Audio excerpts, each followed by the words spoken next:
সবাইকে স্বাগত রাতের মাছরাঙা সংবাদে। আপনাদের সঙ্গে আছি আমি ফারহানা পারভিন। শুরুতে জানিয়ে দিচ্ছি গার্ডেন লাইফ ইন্স্যুরেন্স সংবাদ শিরোনাম। বাংলাদেশের দ্বিতীয় বৃহত্তম শ্রমবাজার মালয়েশিয়ার পথ আজ থেকে আবারও বন্ধ হলো। সিন্ডিকেটের প্রতারণায় অন্তত ৩০,০০০ কর্মী টাকা দিয়েও যেতে পারেননি। যেসব প্রতিষ্ঠানের অনিয়মে বাজারটি বন্ধ হলো তাদের কারণে ২০১৮ সালেও একই ঘটনা ঘটেছিল, আর তারাই এখন বলছে সিন্ডিকেট ভাঙা না গেলে অনিয়ম বন্ধ হবে না।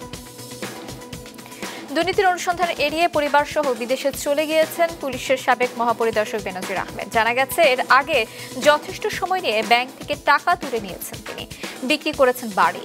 আর বেনজির দেশে না বিদেশে তা জানেন না বলে জানিয়েছেন স্বরাষ্ট্রমন্ত্রী। এমপি আজিম হত্যা মামলার তদন্তের জন্য ভারতের উপরে নির্ভর করছে বাংলাদেশ। সরকার মনে করছে চুক্তি থাকায় ঘটনার মাস্টারমাইন্ড শাহিনকে যুক্তরাষ্ট্র থেকে ফেরানো ভারতের জন্য সহজ হবে। এদিকে কাঠমান্ডুতে গ্রেফতার আরেক আসামি সিয়ামকে জিজ্ঞাসাবাদের জন্য নেপালে গিয়েছে ডিবি পুলিশ। শুনছিলেন শিরোনাম, এবার বিস্তারিত সংবাদ। বারবার অনিয়মের দায়ে বন্ধ হয় মালয়েশিয়ার শ্রমবাজার, আবার অনিয়মের মাধ্যমেই খোলে বাজারটি। এতে প্রতারিত হচ্ছেন কর্মীরা, গুনতে হচ্ছে বাড়তি টাকা। ভুয়া নিয়োগপত্রের কারণে দেশটিতে গিয়ে কাজও পাচ্ছেন না অনেকে।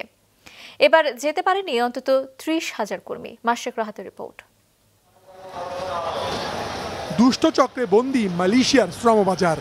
নির্দিষ্ট কিছু রিক্রুটিং এজেন্সির মাধ্যমে কর্মী পাঠানোয় অনিয়মের অভিযোগে আবারও কর্মী নেওয়া বন্ধ করেছে দেশটি।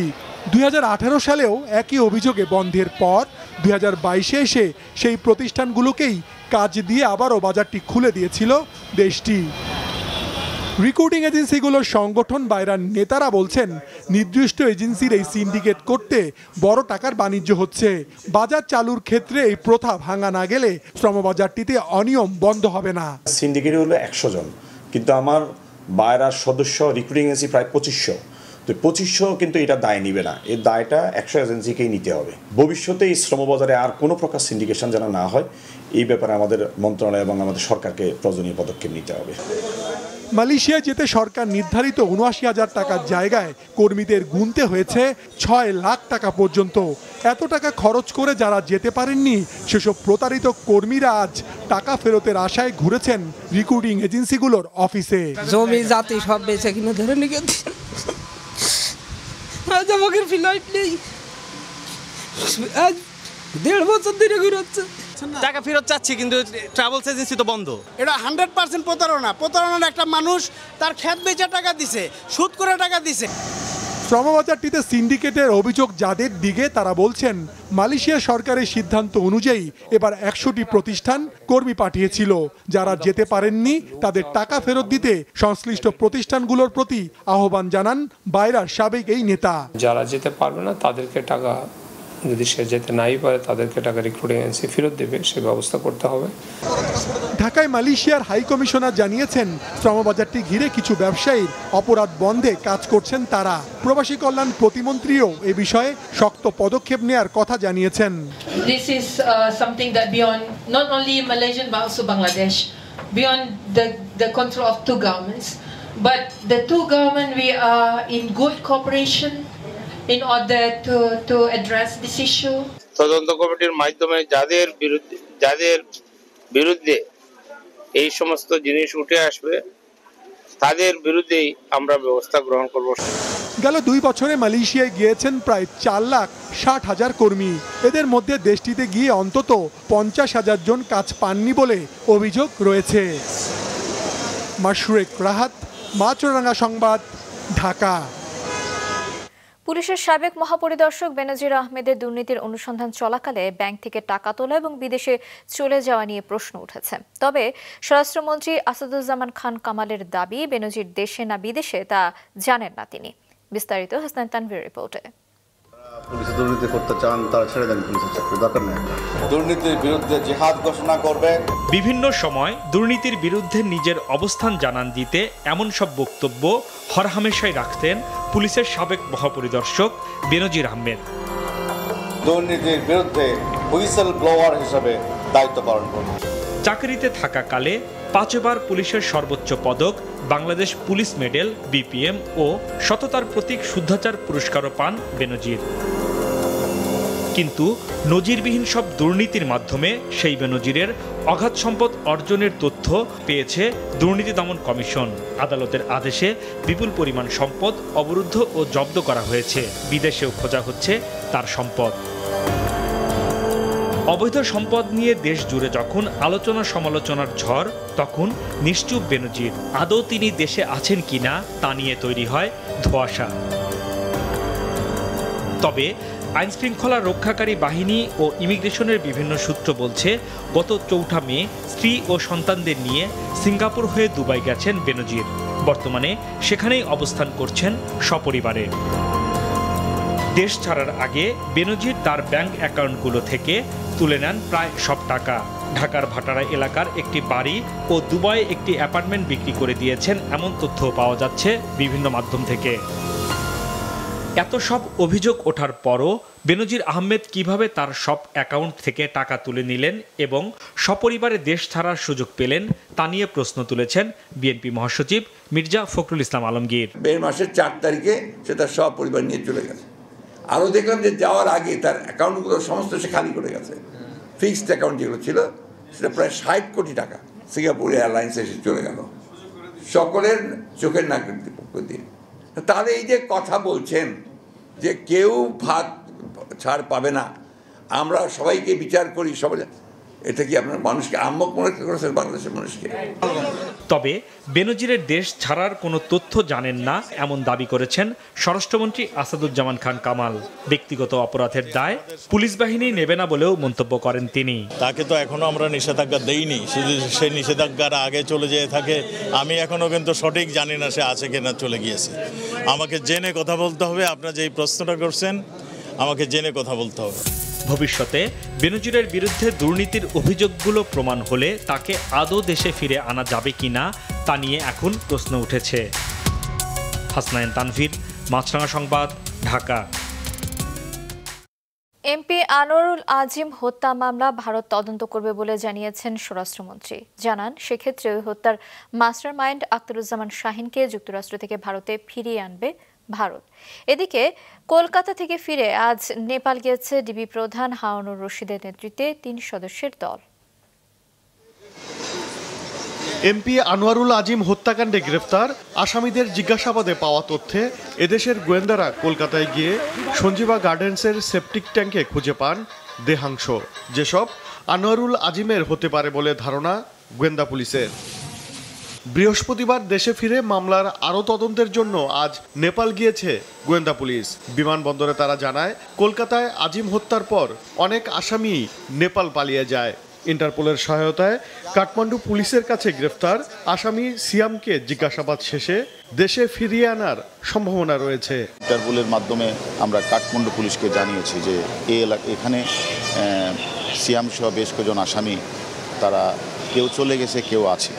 এই বিষয়গুলি তাদেরকে আমরা অবহিত করেছি এবং তারা যদি থাকে তাহলে তাদেরকে জন্য তারা গ্রেপ্তার করে। আমরা সেখানে আমাদের মামলাটার তদন্তের অগ্রগতি করার জন্যই মূলত আমরা আসামিরা যে জায়গায় ছিল বা যে জায়গায় কার সাথে সম্পর্কে কথা বলতে যাচ্ছি। এদিকে দুপুরে ঢাকা বিশ্ববিদ্যালয়ে এক অনুষ্ঠান শেষে স্বরাষ্ট্রমন্ত্রী আসাদুজ্জামান খান জানিয়েছেন, আনোয়ারুল আজিম হত্যা মামলা তদন্ত করবে ভারত। সেক্ষেত্রে ভারতই ওই হত্যার মাস্টারমাইন্ড আখতারুজ্জামান শাহিনকে যুক্তরাষ্ট্র থেকে ফিরিয়ে আনবে বলে জানান তিনি। হত্যাকাণ্ডটা সংঘটিত হয়েছে ভারতে, কাজেই মূল যে হত্যাকাণ্ড অনুযায়ী যে মামলাটা সেটা ভারতেই হয়েছে এবং ভারত থেকে সেটা হবে এবং ভারতের সঙ্গে যুক্তরাষ্ট্রের বন্দি বিনিময় প্রত্যাবর্তন চুক্তি রয়েছে।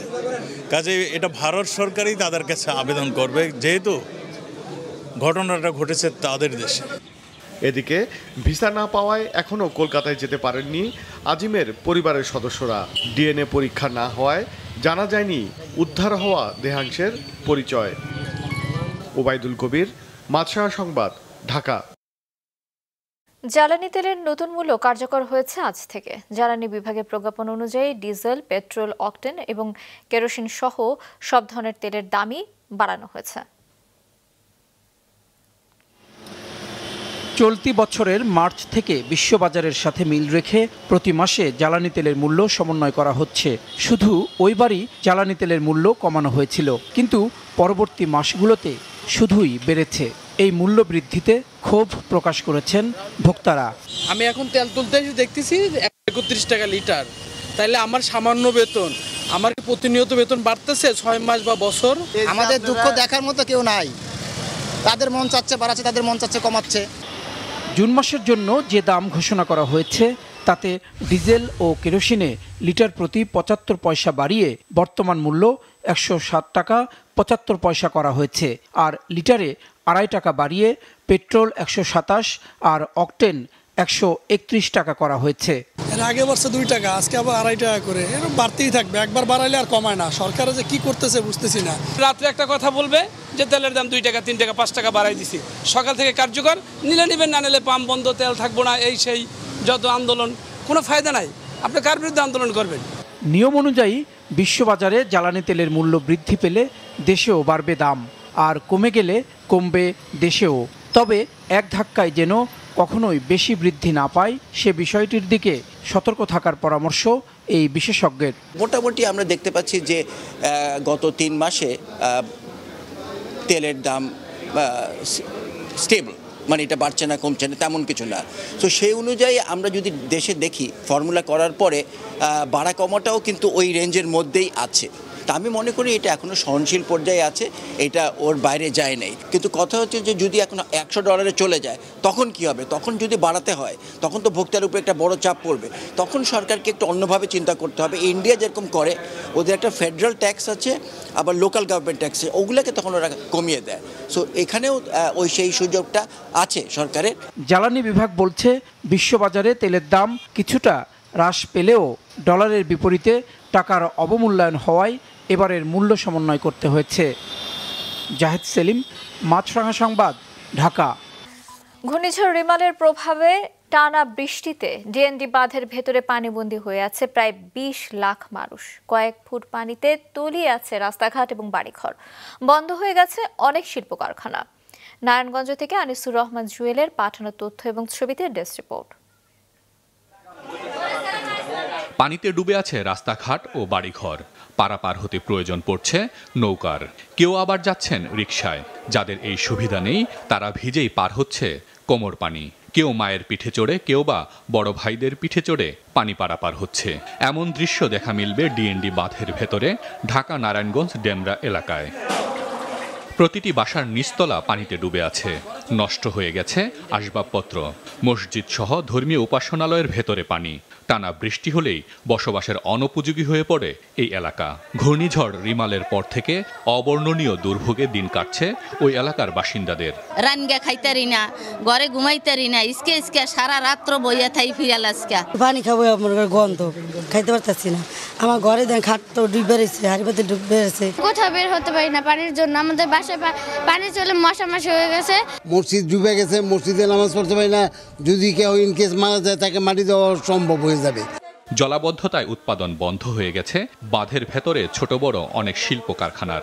নামতে আমাকে না আড়ু পানি, ওইদিকে যাইতে কমর পানি, বুক পানি, কি করবো? বাসার মধ্যে আড়ু পানি, না পারি কোনো কাজ কাম করতে, না পারি কোনো ব্যবসা বাণিজ্য করতে। মাল সাবান অনেক ক্ষয়ক্ষতি হয়েছে, সবকিছু নষ্ট হয়ে গেছে। জলাবদ্ধতার জন্য ডিএনডি বাঁধের ভেতরে অপরিকল্পিত স্থাপনা নির্মাণ, খাল দখল, বর্জ্য জমে পানি নিষ্কাশনের পথ বন্ধ হয়ে যাওয়া এবং কর্তৃপক্ষের গাফিলতিকে দায়ী করছেন স্থানীয়রা। বিশাল নদীর ভিতরে পদ্মা ব্রিজ হইতে পারে, বঙ্গবন্ধু টানেল হইতে পারে, কর্ণফুলী নদীর তল দিয়া আমাদের এই লালপুরের এই অবস্থা। পাম্পের মাধ্যমে দ্রুত পানি নিষ্কাশনের আশ্বাস দিয়েছেন স্থানীয় সংসদ সদস্য শামীম ওসমান। আমি আশা করি এই ঘটনার পার্মানেন্ট সমাধান করতে এলজিডির হেল্প লাগবে। আর আপাতত যে অবস্থাটা আছে, আমরা একটা নতুন ট্রান্সফরমার কিনছি, আগামীকালের মধ্যে আমি কেনার জন্য টাকা দিয়ে দিয়েছি। এখানে যিনি বিদ্যুৎ বিভাগের লোক আছেন অক্লান্ত পরিশ্রম করছেন, আমাদের লোকরাও পরিশ্রম করছেন। সো আমি বিশ্বাস করি আগামী 2-3 দিনের মধ্যে এই পানি আমরা নামিয়ে ফেলতে পারবো। কৃষিকাজের জন্য 1964 সালে ঢাকা নারায়ণগঞ্জ ডেমরা বিশাল এলাকা নিয়ে ডিএনডি প্রকল্প করা হয়। প্রতি বছর বর্ষায় সে বাঁধ অভিশাপে পরিণত হয় ওই এলাকার বাসিন্দাদের জন্য। মাছরাঙা নিউজ ডেস্ক। সিলেটের বিভিন্ন নদ-নদীর পানি কিছুটা কমলেও এখনও তা বইছে বিপদসীমার উপর দিয়ে। সুরমা এবং কুশিয়ারা নদীর পানি গত 24 ঘন্টায় কিছুটা কমলেও এখনও 5টি পয়েন্টে বিপদসীমার উপর দিয়ে প্রবাহিত হচ্ছে। জেলার নিম্নাঞ্চলে পানিবন্দী অবস্থায় আছেন প্রায় 6.5 লাখ মানুষ। 13টি উপজেলায় বন্যা প্রস্তুতি হিসেবে 547টি আশ্রয়কেন্দ্র খোলা হয়েছে। বন্যা কবলিত 8 উপজেলার আশ্রয়কেন্দ্রে 3739 জন মানুষ আশ্রয় নিয়েছেন। উজান থেকে আসা পাহাড়ি ঢলে গত মঙ্গলবার থেকে সিলেটে পানি বাড়তে শুরু করে। জকিগঞ্জ, জৈন্তাপুর, গোয়াইনঘাট, কোম্পানিগঞ্জ এবং কানাইঘাটে 5 উপজেলার নিম্নাঞ্চল প্লাবিত হয়। ঠাকুরগাঁয়ে ঝড়ে বালিয়াডাঙ্গি উপজেলার 3 জনের মৃত্যু হয়েছে। লন্ডভন্ড হয়ে গেছে অন্তত 20টি গ্রাম। ভোর 5টায় এ ঘটনা ঘটে। এতে কাঁচা বাড়িঘরের টিনের চালা উড়ে যায়, গাছ ভেঙে পড়ে, ক্ষতিগ্রস্ত হয়েছে শতাধিক ঘরবাড়ি এবং দোকানপাট। ঝড়ের কবলে পড়ে 2 নারী এবং জমে থাকা পানিতে ডুবে মারা গেছে 2.5 বছরের এক শিশু। ঝড়ে পাড়িয়া ইউনিয়নের তিলকড়া, শালডাঙ্গা, বঙ্গভিটা, লোহারা, বামুনিয়া সহ 12টি গ্রাম, বড়বাড়ি ইউনিয়নের বেলহারা, বেলবাড়ি, বটেরহাট, হরিপুর সহ 8 গ্রাম ক্ষতিগ্রস্ত হয়। এদিকে ঘটনার পর থেকে এলাকাগুলোতে বিদ্যুৎ সরবরাহ বন্ধ রয়েছে। বছর শেষে দেশে কার্বন নিঃসরণের পরিমাণ 0.4 ভাগ থেকে বেড়ে 1 ভাগে পৌঁছতে পারে বলে আশঙ্কা জানিয়েছেন পরিবেশ, বন ও জলবায়ু পরিবর্তন বিষয়ক মন্ত্রী সাবের হোসেন চৌধুরী। নবায়নযোগ্য জ্বালানি বিষয়ক গবেষণা প্রতিষ্ঠান চেঞ্জ ইনিশিয়েটিভের নবায়নযোগ্য জ্বালানি অর্থায়ন বিষয়ে সকালে এক আলোচনায় তিনি জানান, জলবায়ু পরিবর্তনের প্রভাব থেকে বাঁচতে ডিজেল চালিত সেচ পাম্পের বদলে সৌর সেচে গুরুত্ব দিচ্ছে সরকার। অনুষ্ঠানে নবায়নযোগ্য জ্বালানি এবং অর্থায়ন বিষয়ক চেঞ্জ ইনিশিয়েটিভ অনুসন্ধানী সাংবাদিকতায় ইলেকট্রনিক মিডিয়া ক্যাটাগরি পুরস্কার পান মাছরাঙা টেলিভিশনের সিনিয়র রিপোর্টার মাহমুদ কমল এবং বিশেষ পুরস্কার পেয়েছেন স্টাফ রিপোর্টার ফাতিমাতুজ জোহরা। নিঃসরণ আমরা যেটা করি এটা বর্তমানে আমরা 0.47 বলি, তবে এটা কিন্তু বাড়ছে। আমি আপনাদেরকে একটু সতর্ক করে দিতে চাই, হয়তো আমরা এই বছরের শেষে বা আগামী বছর যখন আমরা দেখবো এটা বেড়ে হয়তো 1-এর কাছাকাছি চলে যেতে পারে 1%। ডিজেল যে জেনারেটেড পাম্প যেগুলো আছে, যেগুলো আমরা কৃষির জন্য ব্যবহার করি, সেচের জন্য ব্যবহার করি, সেখানে যদি আমরা রিনিউয়েবল এনার্জির একটা ট্রান্সফরমেশন আনতে পারি, সেখানে প্রায় 5000 মেগাওয়াট আমরা রিনিউয়েবল এনার্জি আমরা জেনারেট করতে পারি।